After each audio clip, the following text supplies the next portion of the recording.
Hello everyone, now I will show you how to set up your NETGEAR router. And before I start, I want to remind you that if my video will help you, please support my work. Half of all donations I send to animal shelters. All details are in the description down below. First, turn on the router. Take the power adapter. Plug the power adapter into an outlet.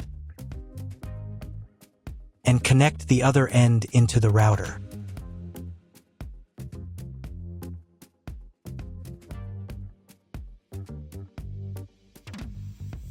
When the router is powered on, the light will turn on.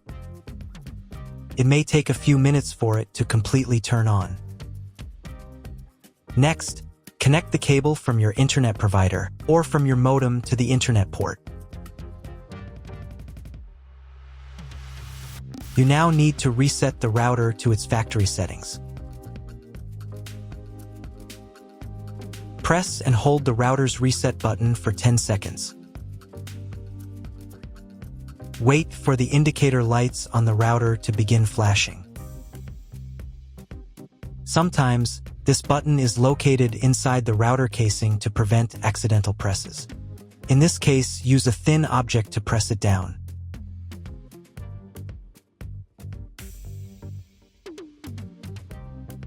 The router will restart and all the settings will be reset to the original factory defaults. Plug one end of the Ethernet cable supplied with the router into an Ethernet port. Important note, it is not necessary to connect the router to your computer. If you do not want your computer to have a wired internet connection and you plan to use only a Wi-Fi network, simply skip this step. Plug the other end of the cable into your computer's Ethernet port. Please wait a few minutes for connection. The router is connected to your computer. Now you will need to set it up. But first, I'll show you another way to connect the router if you don't have an Ethernet cable or your computer doesn't have an Ethernet port. Connect the router to the power source and plug in the cable from your internet provider. This will enable Wi-Fi.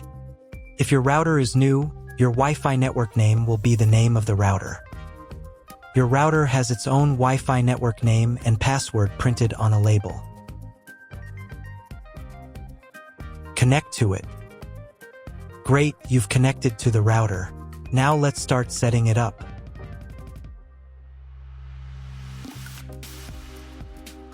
First, open your web browser and visit the URL you see on the screen. Use the URL bar instead of the search bar. Then click here.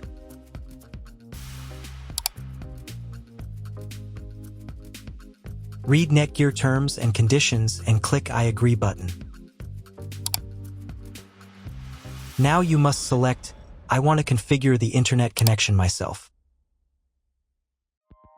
And click Next button. And then click OK.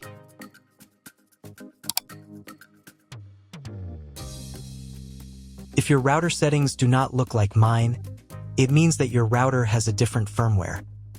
I made a video for every firmware type. You can find all the links in the description down below. So the first thing you need to do is set up a new password.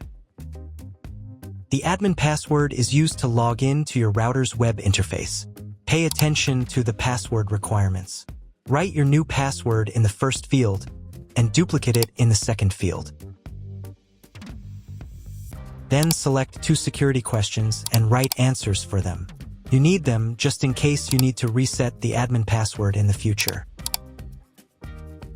Click Next. On the next page, you will find the information you need to connect to a Wi-Fi network. If you want, you can print them out. Click Next button. If the router has not been updated for a long time, the next page may automatically start the firmware update process. I recommend updating the firmware if a newer version is available. It will take about 3 minutes for firmware update. Please do not turn off the power or press the reset button. If the new firmware is not available, just click OK. Then you will be redirected to the NETGEAR's website, where you can register your router. If you want to, you can do it. I'm not going to do that, so I'm just going to close this window. Log in to the router's web interface again if you were logged out of it. Enter the standard username admin and password that you created a few minutes ago. Press Sign In button. In the top right corner, you can change the language of the router's website interface. To get the internet, go to Advanced.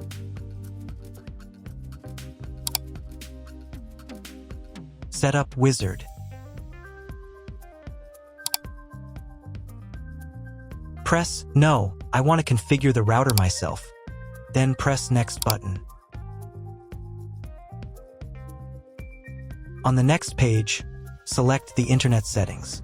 In most cases, there are two options: connection with and without a login. Almost always, your internet connection will not require a login. All the information you need is in your internet provider's contract. If your internet connection does not require login or you do not know whether it does, select No.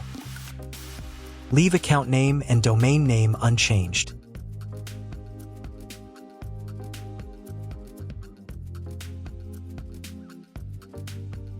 Then in Internet IP address section, choose Get Dynamically from ISP. In the DNS section, select Get Automatically from ISP as well. If your internet service provider only allows access to a specific MAC address, you must copy the MAC address of the main computer. If you are unsure of these settings, choose Use Default MAC Address. Check again that your settings are the same as mine. And click Apply. In most cases, it is not necessary to clone the MAC address. But if you can't get the internet connection after quick setup, later in the video I will show you how to clone MAC address. Now you need to reboot the router. Go to Advanced. Advanced Home. Click on the Reboot button. And click OK. After the reboot, wait a few minutes and try to Google something. If it doesn't work, check all the cables. They must be connected correctly. Then log into the router control panel again.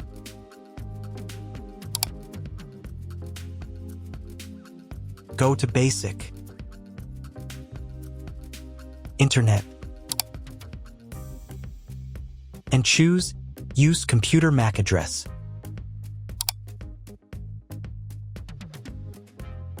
Click Apply button. And then reboot router again.